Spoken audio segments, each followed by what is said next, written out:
Maman, papa. Il y a maman et papa, oui. Donc qui c'est qui va arriver? Lucia. Oui? Tu vas lui faire des câlins? Nous sommes le 20 décembre. Corinne et Jérôme sont à la veille d'un grand événement. Après 18 mois d'attente, ils vont enfin pouvoir aller chercher Lucia, en Haïti. Ce couple de la banlieue lilloise a adopté la petite fille avant le séisme du 12 janvier 2010. Depuis, leurs nerfs ont été mis à rude épreuve. Je sens que je vais craquer plus là-bas, quand je vais la voir, quand je vais la serrer dans mes bras avec tout le monde, et l'aéroport dès qu'on va venir nous chercher. Ouais, c'est fort, quoi. J'ai envie de pleurer, mais j'y arrive pas. Je sens que je vais craquer peut-être plus tard. Et vous, Corinne? Ah bah c'est pareil, je pense que mercredi, quand je vais être à l'aéroport, je pense que je vais craquer, oui. Pour l'instant, Lucia, c'est une photo et un dossier impressionnant. Qu'est-ce que c'est ça, Jérôme? Bah ça, c'est tout le dossier d'adoption de Lucia. Quand on est parti sur Haïti, on a envoyé à peu près 1,5 kg de documents qu'il fallait mettre en triple exemplaire, légalisé, surlégalisé. Donc ça a pris beaucoup de temps à les mettre en place, parce qu'il ne manque rien, aucune signature. Oui, ça, c'est tous les tampons qui... Jérôme et Corinne ont adopté Lucia en individuel, c'est-à-dire sans l'aide d'aucune association. Ils ont dû fournir un nombre incalculable de documents à l'administration. Casier judiciaire, revenus du couple et même un certificat d'infertilité. À l'automne 2009, leurs efforts sont récompensés. Ils pourront adopter Lucia. Depuis, toute la famille prépare son arrivée. Donc voilà la chambre de Lucia qui est prête maintenant depuis quelque temps avec une petite poupée qu'elle avait déjà eue à Noël dernier. Les peluches, c'est pareil, c'est des petits cadeaux. Voilà. Des petits cadeaux qu'elle a eus, de choses et d'autres. Et dans sa chambre, curieusement, il y a 2 lits. 2 lits parce que comme elle est petite, on ne sait pas dans quel lit elle va vouloir dormir. Donc on a repris le lit de son frère. Donc si elle préfère dormir dans un petit lit, elle sera dans un petit lit. Si maintenant elle se sent plus à l'aise dans un lit un peu plus grand, on lui mettra le lit évolutif. On a prévu 3 tailles de vêtements. Voilà. Elle ne sera pas en manque de vêtements. Cet été, en bordure de mer, avec cette belle petite robe. Voilà. En train de jouer sur la plage. À 2 ans, Lucia est toujours dans son orphelinat à Port-au-Prince. Corinne se désespère de la voir arriver. Pendant cette attente, le plus dur à vivre, c'est de savoir qu'elle est dans un pays où il n'y a pas rien, qu'il y a une insécurité totale. Et en plus, la maladie, le choléra, le séisme qui peuvent revenir à tout moment. Donc c'est plus cette incertitude qui est vraiment très difficile à vivre. D'autant que Corinne et Jérôme connaissent déjà Haïti pour y avoir adopté Théo, il y a 4 ans. Cette fois, Corinne n'ira pas chercher Lucia. Il n'y a la place que pour un parent par enfant dans l'avion mis en place par le gouvernement. Jérôme fera le voyage seul. Corinne, elle, les premières courses pour la petite. Elle aura de quoi manger dans l'avion. Qu'est-ce qu'elles représentent, ces petites courses, pour vous? Du bonheur. L'arrivée. Enfin, le but atteint, qu'elle soit avec nous et que ça se termine. Et la prochaine fois, elle sera avec nous pour faire les courses. Pour rejoindre l'avion gouvernemental, Jérôme doit se rendre à Paris par TGV. Il ne veut le manquer à aucun prix. Alors, comme les intempéries paralysent la métropole, il a choisi de partir la veille au soir. Ça, 2 tenues, je t'ai mis. 2 body. Mais bien pour avoir de la place. Les couches. Ça va vite, hein. Un appel samedi, on est lundi soir, on décolle demain matin, ça va très vite, mais ça ne nous fait pas peur, on est vraiment heureux de partir, hein. Je veux dire, si on pouvait partir, on nous aurait appelé samedi et on partait dimanche, on serait parti dimanche. Et Corinne, ça va? Ça va et toi? Ça va, impeccable. Sylvain, le grand ami de la famille, emmènera Jérôme à la gare. Et si par malheur le train ne pouvait pas partir, ils feront tous les 2 le trajet par la route. Ouais, ça va? Ouais, stressé. Non, stressé. Faut pas rater le train, important. Non, combien de temps on part? À 18h30 max. Hein. Mes beaux-parents. Salut, beaux-parents. Mais Corinne ne restera pas seule. Ses parents arrivent pour l'épauler. Ça, c'est pas quoi, c'est pour Lucie. Mamie, elle reste avec toi ce soir. Ouais. Elle va faire dodo avec toi. Hein? Et après, et on est très contents. Depuis le temps qu'on attend après, avec ce qui se passe tout ça, elle est aussi bien avec nous que d'être là-bas. Hein? À partir du moment où vous n'avez plus de but dans la vie, vous ne servez plus à rien. Tandis que là, on va avoir le plaisir d'avoir une petite fille, de la soutenir, de la voir vivre, de la voir grandir, tout comme son petit frère qu'on a eu de plaisir à avoir, puisque maintenant Théo, ça fait 4 ans qu'il est là. Et il ne revient pas tout seul, parce que sinon, c'est pas la peine de rentrer. C'est l'heure du départ. Viens voir papa. Il vient mercredi. Jérôme est stressé. Il en oublie même l'essentiel. Il a oublié le sac à dos.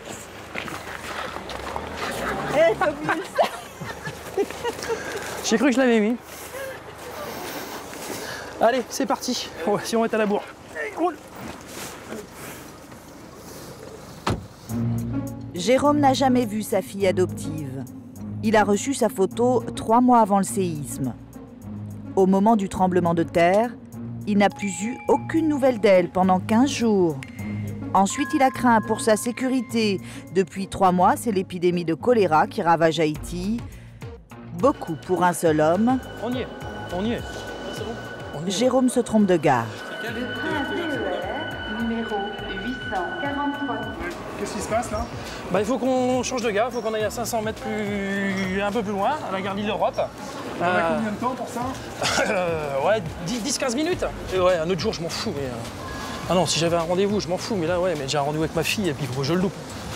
J'en ai qu'un, il faut pas que je le loupe. Ah non, c'est... Fais chier, merde. Ah, ça va me stresser.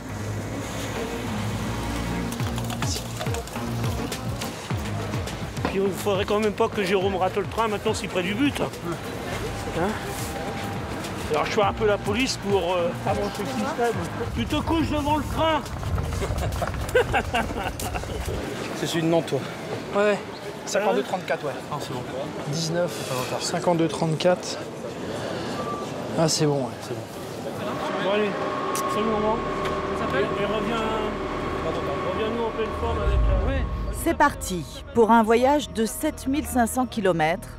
Dans 24 heures, si tout va bien, Jérôme tiendra dans ses bras une petite princesse de 7 kilos.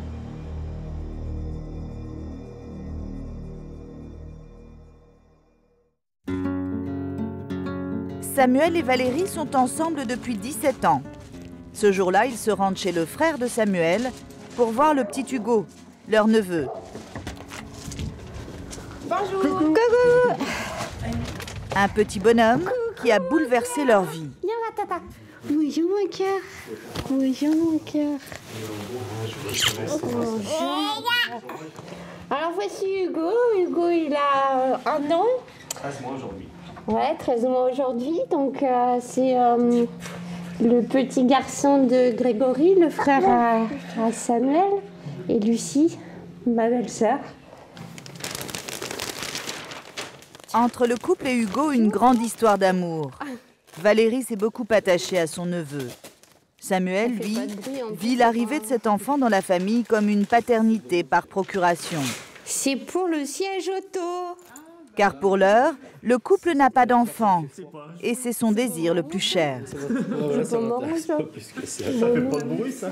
Franchement, ça donne envie de voir un petit bout comme ça. Ça donne... Et ça donne de l'espoir, quoi. Puis de se battre. Hein. Ça donne envie de se battre, c'est clair. Ouais, bah oui, sûrement. Hein. Tu vois, tu veux bien un petit cousin, une petite cousine? Bah oui. Bah oui. Hein. Il n'est pas tendre tous les jours, hein. Faut pas croire. Ah, mais c'est pas grave, ça fait partie Bah, ça fait partie du jeu. Non, hein. mais c'est vrai qu'il est... Ah oui. C'est pas parce que c'est le mien, mais il est gentil. Il est... Ah bah oui. Faut pas se plaindre. Mais c'est vrai que c'est plus facile avec vous, quoi, de toute façon. Je vois qu'il y a beaucoup d'amour, que Hugo, il le ressent déjà, ça se sent, quoi. Ça me touche. Qu'est-ce qui vous touche? La complicité qu'on a entre belles-sœurs, entre Hugo. C'est vraiment en fait des personnes qui me comprennent et qui sont toujours là pour nous soutenir. Donc, ça touche. Et aujourd'hui, la 13... Car malgré les apparences, Valérie est atteinte d'une maladie grave, une dégénérescence musculaire, la maladie de Charcot. Elle ne prendra pas le risque de la transmettre et ne connaîtra donc jamais le bonheur de la grossesse. Lucie a eu la délicatesse de lui raconter ces 9 mois si particuliers. L'attente d'Hugo, ça a été vraiment, je pense, un bouleversement pour moi parce que c'est vraiment, en fait, ça a été vraiment Lucie qui m'a fait partager, découvrir ce que moi je ne vivrais pas. La grossesse? Oui, la grossesse. Vous étiez un peu envieuse? Non, pas envieuse, mais comme je ne vais jamais connaître ça, c'était savoir ce que pouvait ressentir une femme avec une grossesse, quoi.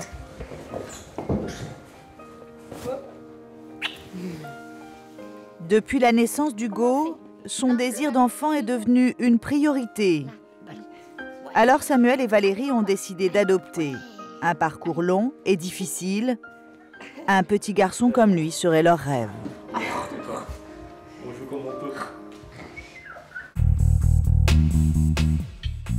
Valérie est comptable dans une usine de pétrochimie en Normandie. Une place de choix obtenue de haute lutte par cette travailleuse handicapée. Maintenant qu'elle a une situation professionnelle, Valérie ne peut s'empêcher de penser bébé. Et pour que tout soit parfait, le couple a fait construire cette maison dans l'Eure. Ils y vivent depuis 3 ans, depuis qu'ils ont commencé les démarches pour adopter.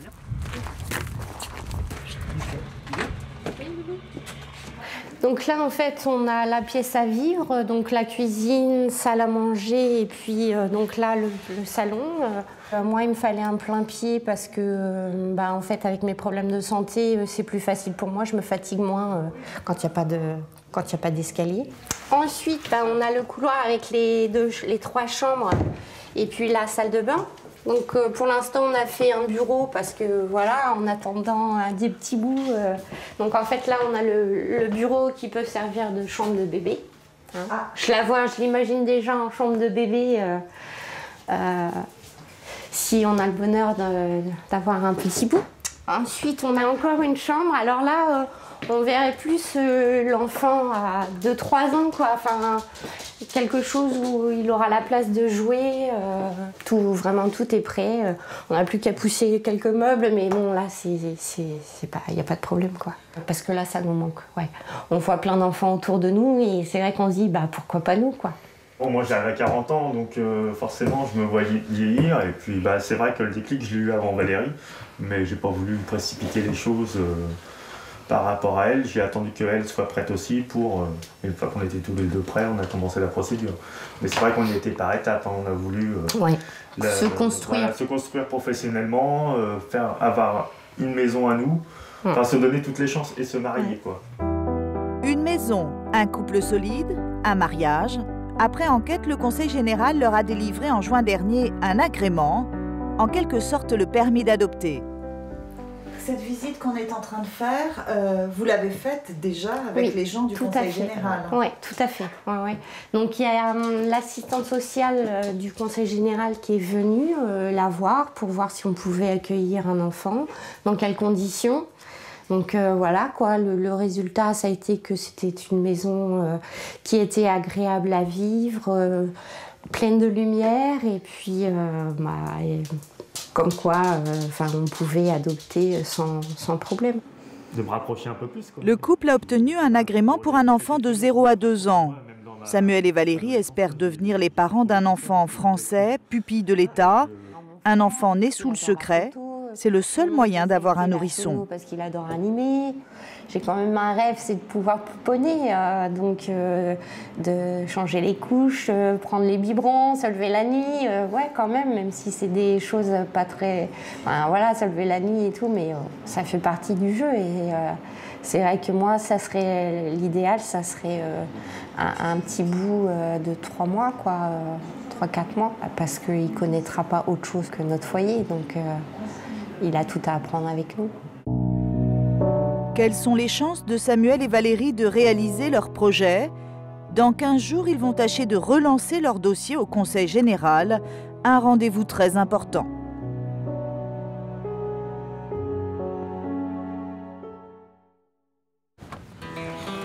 Félicien a 4 ans.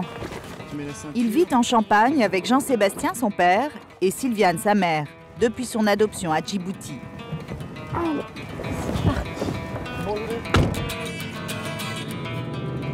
Aujourd'hui, c'est samedi, son jour préféré.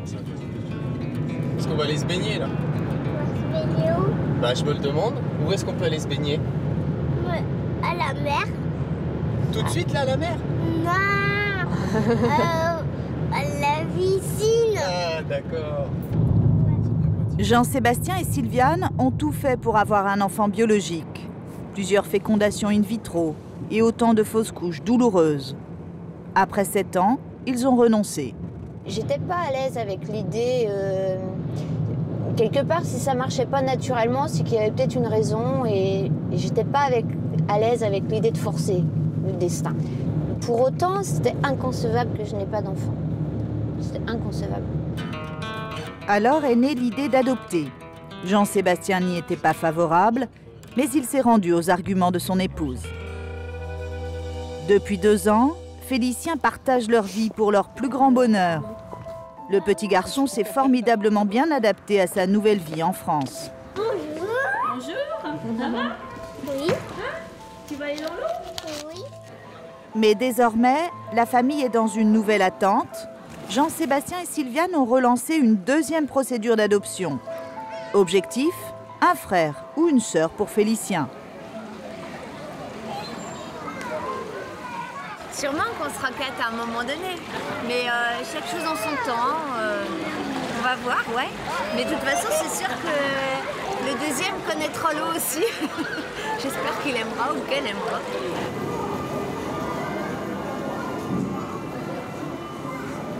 Moi j'étais pas forcément pour un 2e non plus tout de suite. Bon, ça s'est fait que j'ai une femme qui veut autrement. Quand femme Dieu le veut, hein.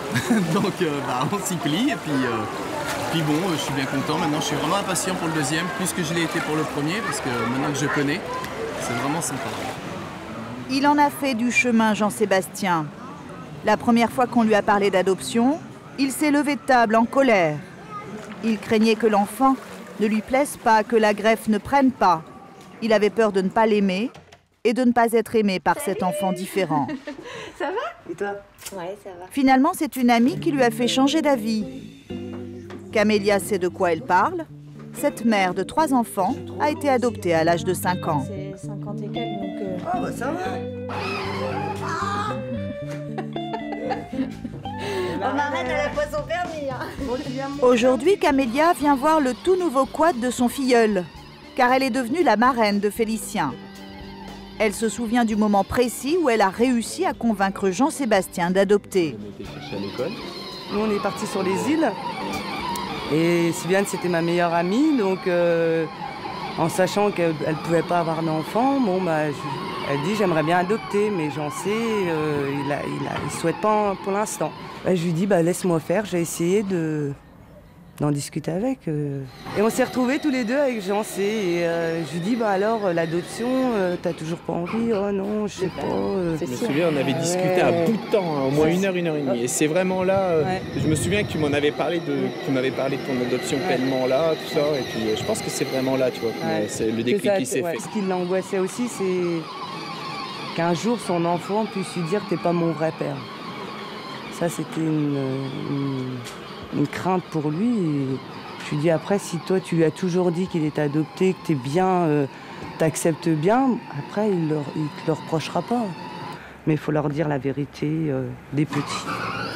Faut pas que ce soit caché. Désormais, toutes ces réticences, c'est de l'histoire ancienne. Jean-Sébastien et Sylviane se projettent dans l'avenir avec un autre enfant. Ils se sont adressés à la même association que pour Félicien, Vivre en famille, pour adopter le second. La bonne nouvelle devrait arriver sous peu. Comment vous le voyez, ce futur enfant? Comment vous l'imaginez? Ah, alors après, avec des couettes. C'est-à-dire que c'est vrai qu'on aimerait bien une petite fille, vu qu'on a déjà eu la joie d'un petit garçon. On se dit que ça serait sympa d'avoir une petite fille. Mais si c'est un petit gars, ce sera pareil. Il sera accueilli avec amour, comme Félicien l'a été, quoi. Tiens, tu peux saucer maintenant, Féfé, si tu veux. Moi, j'aimerais bien avoir une petite soeur et j'ai envie d'avoir une petite soeur. Petite comment? Petite comme un bébé. Comme un bébé?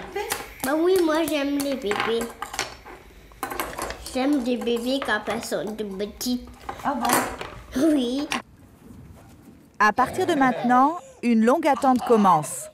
Pour agrandir la famille, Sylviane et Jean-Sébastien ne peuvent que s'en remettre à l'association. Elle leur confiera un enfant dès que cela sera possible. C'est un grand jour pour Valérie et Samuel. Ils aimeraient adopter un petit Français, un de ces enfants qu'on appelle pupilles de l'État. Né sous X, abandonné ou orphelin, rendez-vous au Conseil général qui gère les adoptions en France. Quand on a eu notre agrément, on nous a dit que de toute façon, on était sur les listes de la pupille de l'État. Mais voilà, en fait, c'est un peu flou pour nous. Donc, on voudrait savoir, en fait, comment ça se passe après, quoi. Vous voulez pas qu'on vous oublie aussi? Eh non, surtout pas. Samuel et Valérie ont obtenu leur agrément il y a 9 mois maintenant. Bonjour. Ils attendent des réponses. Vous allez bien? Ça va bien, merci beaucoup. Merci.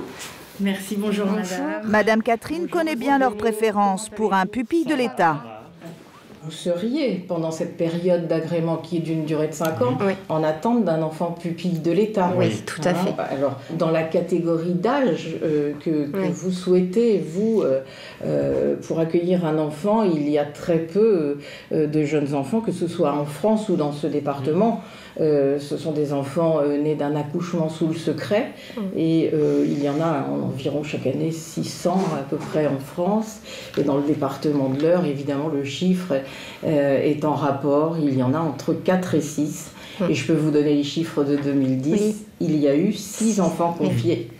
On part déjà avec un dossier qui n'est pas forcément évident, puisque en fait on ne parle pas de stérilité chez nous, on parle d'adoption parce que j'ai une maladie, je ne veux pas la transmettre et je ne veux pas l'aggraver. Vous répondez aux critères. Là-dessus, je peux vous rassurer. C'est vous déjà êtes un couple bien marié, considéré comme stérile par le Conseil de famille des pupilles de l'État, et puis suffisamment jeune pour élever, accompagner dans sa vie un jeune enfant. Est-ce qu'on peut leur promettre que dans les 5 ans d'agrément, ils auront un enfant pupille de l'État? Je ne peux... Non. Je dis je, nous sommes un service, mais nous ne pouvons pas. Nous ne le pouvons pas. Aucune garantie pour les 5 ans à venir. Le coup est rude. C'est minant parce qu'on se dit qu'il y a beaucoup quand même d'enfants qui sont placés, qui sont...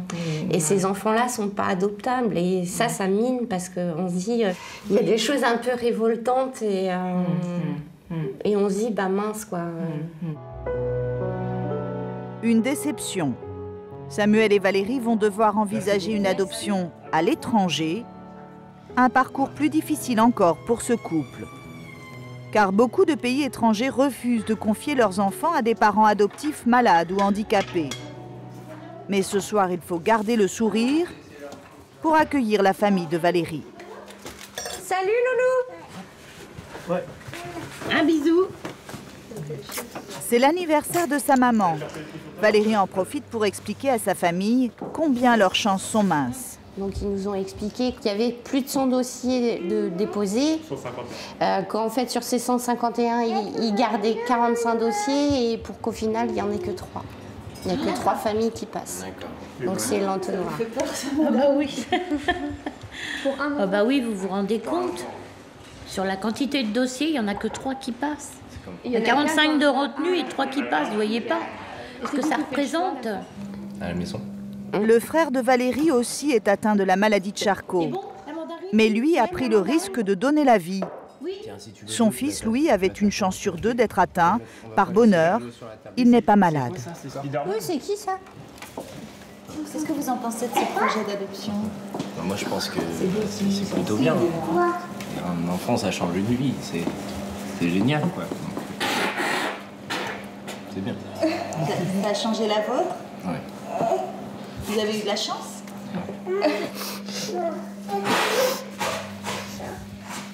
Rapportez ça, maman. Vous avez eu très peur? Très peur de lui transmettre? Et il a 2 ans et demi, ça vous fait encore cet effet-là? Cette peur de transmettre la maladie? Parce que vous en souffrez beaucoup de cette maladie? Non, mais... Non, c'est pas une souffrance, quoi, mais bon... C'est le fait de se dire on a quelque chose et on va donner quelque chose de mal à notre enfant. Enfin, c'est savoir, avoir conscience qu'on peut donner quelque chose qui va handicaper notre enfant, en fait. Et ça, c'est douloureux à accepter aujourd'hui. Oui, mais... Alors évidemment, toute la famille est touchée par les obstacles qui se dressent encore devant Samuel et Valérie. Maintenant, on ne baissera pas les bras, puis même si on baisse les bras de temps en temps, bah, on compte sur vous pour nous aider et puis on avancera ensemble, quoi. Bon, bah, à l'anniversaire alors. Aux 64 ans. Ah bah merci. Oh non, quand même pas. La route est encore longue pour le couple. Il leur faut trouver au plus vite une association d'adoption internationale qui accepte leur dossier.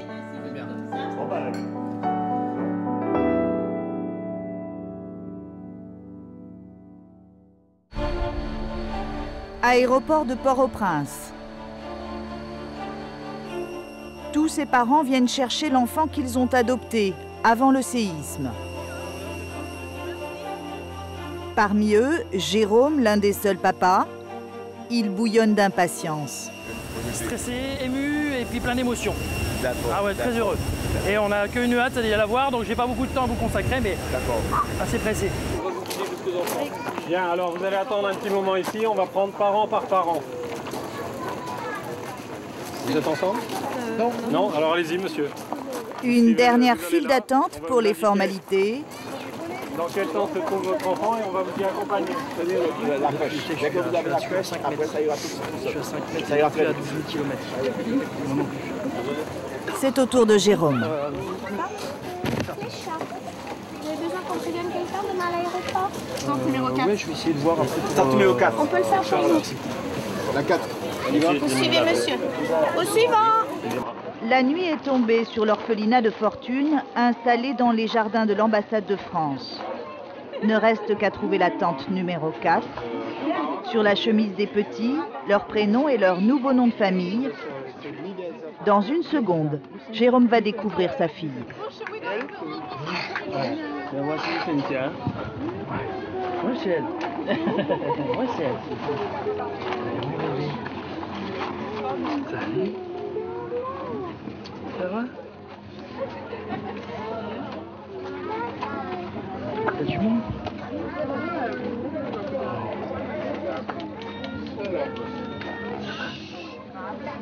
Ça va? La petite est impressionnée. Elle est belle.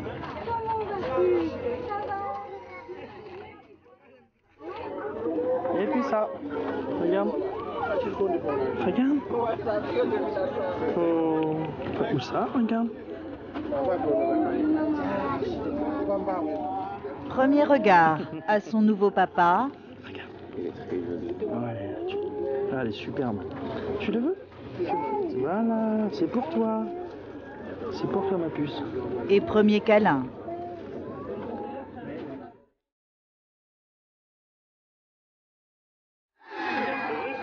À l'extérieur, beaucoup de brouhaha, de pleurs. Seule Lucia est placide, presque apathique.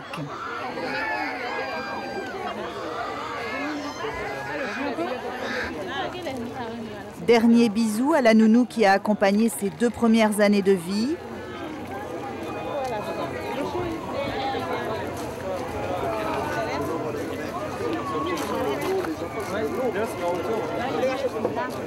Il faut déjà partir. Jérôme est pressé de rejoindre Corinne en France. Mais avant cela, la petite devra supporter un très long voyage.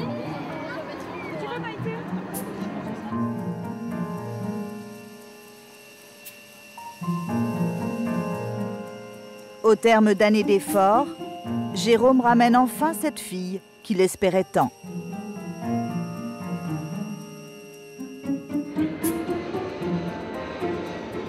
Dans l'avion, le nouveau papa filme quelques images de son trésor de petite fille.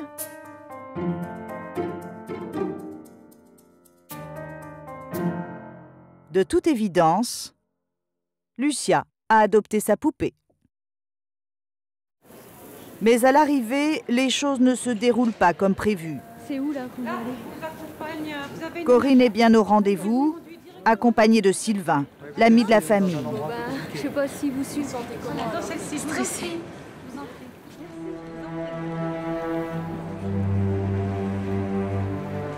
Attendu par des dizaines de journalistes, l'avion arrive de Port-au-Prince à l'aéroport de Roissy. Il est posé. Il est posé? Oui, il est posé. Il est posé? Là. Quelle heure est-il? 10h05. Avion posé. Les parents adoptifs commencent à sortir. Le choc thermique est rude pour les petits. Mais pas de Jérôme. Perdu dans la foule, Sylvain, l'ami de la famille, avec sa poussette vide. Donc Lucia est arrivée et en fait elle a un petit problème de déshydratation. Également au niveau du cœur, les pulsations sont relativement hautes. Elles sont à 170, c'est préconisé entre 100 et 120. Donc du coup elle a été prise en charge directement par le SAMU. Elle est directement racheminée en fait au niveau de l'hôpital puisqu'elle est en diarrhée. Donc on ne sait pas du tout si c'est le choléra ou pas. Lucia a été transportée d'urgence à l'hôpital le plus proche. Corinne et Jérôme sont auprès d'elle. Alors, ça va? Elle est perfusée, donc bon, ils sont en train de faire les examens. On attend. Un peu accablé. Mais bon, maintenant, elle va remonter et puis ça va aller. C'était l'émotion, je pense, sur le coup. Et quand vous l'avez vu? C'était que de la joie. Ouais. Bon, on s'attendait à la voir dans un autrement que ça, mais bon. C'est clair. Toujours optimiste, Corinne attend les résultats des examens. Quelle que soit sa maladie, Lucia est enfin là.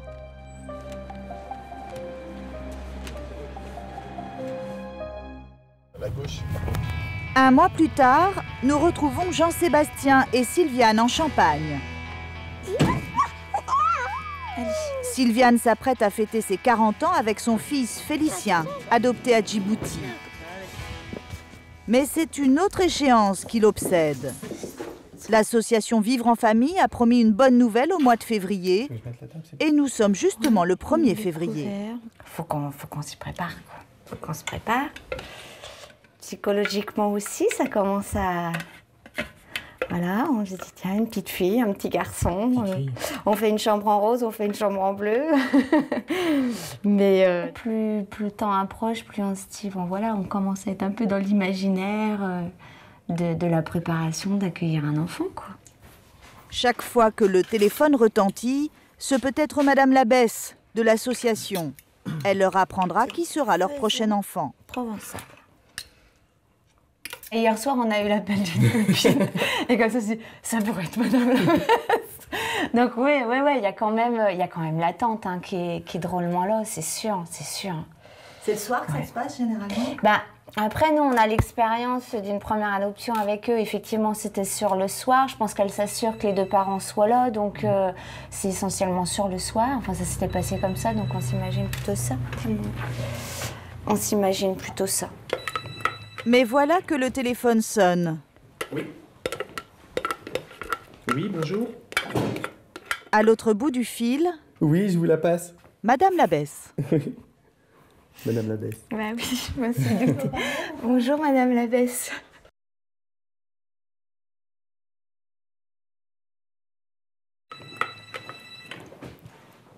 C'est le coup de téléphone qu'ils espèrent depuis des mois. Oui, bonjour. Sylviane et Jean-Sébastien veulent adopter un deuxième enfant. Oui, je vous la passe. Ils attendent des nouvelles de l'association qui les aide. Madame Labesse. Bah oui, je me suis doutée. Bonjour, Madame Labesse. Bonjour, vous allez bien? Bah écoute, oui, un peu d'émotion là tout d'un coup. Bah oui. Mais oui, de toute façon, à chaque fois que vous nous avez appelés, ça a toujours été des super nouvelles. Il faut dire ce qu'il y a. Ouais. D'accord, alors c'est une petite fille. D'accord, une petite fille qui s'appelle Marianne. C'est un très beau nom, un très beau prénom. Mariam, d'accord, d'accord. Le 1er mars 2010, bah, elle est toute petite. Bah ouais. D'accord, c'est super. C'est super. Ah, c'est vraiment, c'est des magnifiques cadeaux. Ce que vous dire, merci, merci, merci. Merci beaucoup, merci pour tout ce que vous faites. C'est vraiment, pour ces enfants et nous, c'est merveilleux. Merci, à très bientôt, alors à jeudi. Au revoir, Madame Labesse. Ça va être rapide.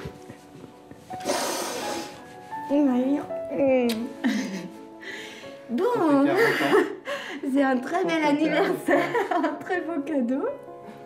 Une petite poubelle d'Atta qui voulait absolument une petite fille. Ça y est. Je suis content. Ah bon, petite Alice.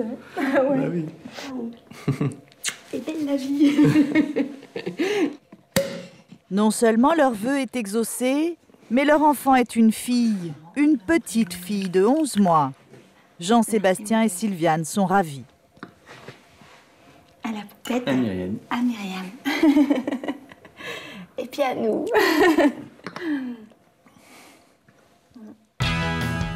Mais il faut faire vite. Dès le surlendemain, ils doivent se rendre à l'association située en Normandie à plus de 500 km. Entre-temps, tous les papiers doivent être prêts et certifiés conformes par la mairie. Une fois que j'ai les tampons, c'est fini. Tout est prêt. Et des documents, il en faut pour adopter. Enquête sociale et psychologique, pas un bon souvenir pour Jean-Sébastien. La deuxième fois est beaucoup plus simple, mais la première reste quand même pas un super souvenir. Hein, c'est quand même assez intrusif. Au revoir, merci. Voilà, c'est fait. En véritable pro, Jean-Sébastien s'est débarrassé des formalités en un quart d'heure. En route pour la Normandie. Là, c'est le jour super où on va commencer à pouvoir se projeter. On va voir les photos. On signe les papiers, on s'engage. Bonjour madame. Bonjour. On voudrait aller aux Forges de Varennes, vous savez par où c'est? Petit moment de stress à l'arrivée. Là, on est un peu stressé finalement. Là, il y a de l'angoisse, on a peur d'être en retard. On l'est. L'association est installée dans un grand manoir. Partout, des visages d'enfants adoptés à Djibouti et au Congo. Sylviane et Jean-Sébastien ne sont pas perdus. Dans l'ascenseur, la bouille rieuse de leur fils, Félicien. Faudrait qu'on colle ça la fait faire. Madame Labesse les reçoit. C'est donc Mariam, qui est née le 1er mars 2010 à Djibouti, qui a été abandonnée le 4 mars. Donc, autrement dit, elle a été abandonnée à la naissance. Comme pour les autres, malheureusement, ensuite, la maman ne peut pas subvenir à ses besoins. Et voilà, donc, son acte de naissance, pour l'instant, avant qu'il y ait... La fondatrice de Vivre en famille leur donne le plus d'infos possible sur son histoire. Donc, elle faisait 2,745 kg à la naissance, du bébé, 48 cm 5, 33 cm 5, périmètre crânien, thoracique 32. Mariam est une belle petite fille qui dort beaucoup, boit bien, mais ne finit pas ses biberons. Bon, ça, c'est quand elle est arrivée. Oui. 10 longues minutes plus tard, voilà enfin sa photo. Moi le premier. Ouais, elle est super. Elle est trop belle. Oh, la bouille, elle est trop mignonne. Effectivement, elle grandit bien. Elle grandit bien. Finalement, elle rattrape les biberons et elle les prend bien. Ah ouais. Qu'est-ce qu'elle est jolie. Ses yeux, bah oui. Oh là là. Jean-Sébastien et Sylviane sont aux anges. Ça va faire plaisir à maman, ça a bien potelé. potelé. Il est bien potelé, j'ai toujours trouvé ça très joli. Oh là là, est-ce qu'elle est mignonne. Elle est comme vous l'aviez rêvé. Ah, c'est un petit peu plus belle, finalement. Oui, c'est vraiment un moment magique.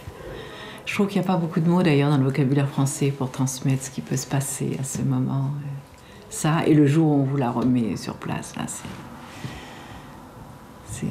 oui, c'est un beau métier que je fais. Porteur de bonnes nouvelles. Dans 3 mois, ils pourront faire le voyage vers Djibouti. Si tout va bien, Mariam sera là au printemps.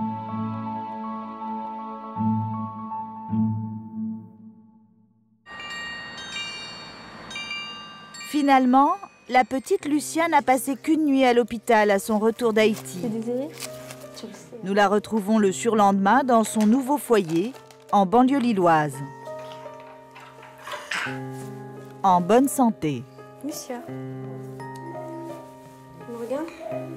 Comment vous l'avez trouvée quand vous l'avez vue? Trop belle. Trop belle, c'était enfin ma petite princesse qui arrivait. Tu pars? Tu pars? Qu'est-ce que c'est? Hein? On met les chaussons pour marcher? Car c'est une divine surprise. Malgré son poids et sa taille d'un bébé de 1 an, Lucia marche. Elle mange aussi solide et avec beaucoup d'appétit. Théo découvre avec ses parents l'adorable petite bonne femme. Il semble conquis. Eh ben, ça a été une grande surprise pour nous. On s'attendait un petit peu à des crises de jalousie. Et tout compte fait, il protège sa petite sœur. Il lui fait des bisous, des câlins.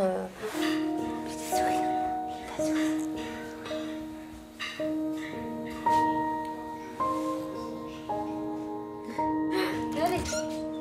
Instinctivement, Corinne a trouvé les gestes pour s'occuper du bébé. C'est vrai que je suis moins à droite. Elle l'a amené chez le pédiatre. Tout va bien. La frayeur de son arrivée à l'hôpital, c'est déjà du passé. On souffle. On souffle, on la voit en bonne santé, même si elle est petite. On voit qu'elle réagit, elle fait plein de choses. Elle est dégourdie, donc oui, on souffle. On avait peur d'avoir une petite fille en mauvaise santé, avec tous les problèmes qu'il y a, mais là, c'est pas le cas. T'as pas envie? Non. Mais ça va. Est-ce que votre bonheur est total, là? Oui, on peut pas demander plus. Si on les a tous les deux réunis, oui, non, c'est impeccable. C'est impeccable.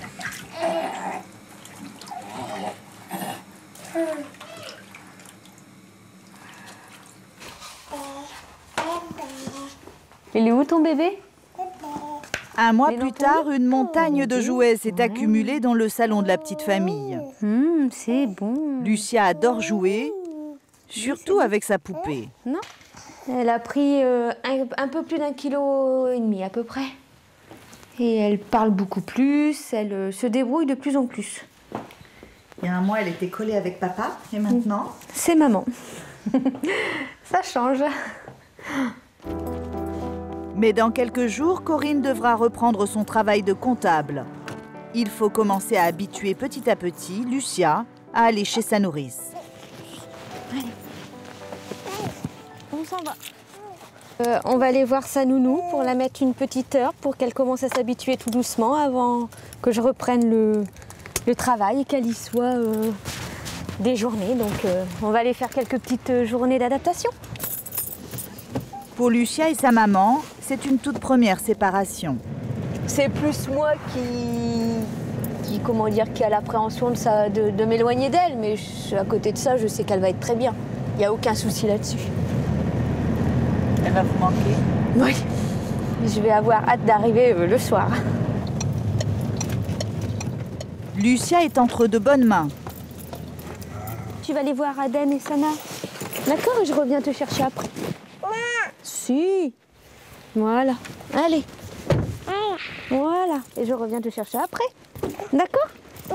Si. Sa nourrice est aussi sa marraine. Déjà, ma chérie. Comme Corinne et Jérôme, elle a attendu le bout de chou pendant 18 mois en tremblant. Lucia est d'emblée en confiance. Elle dit sereinement au revoir à sa maman, Au revoir. sans se sentir abandonnée.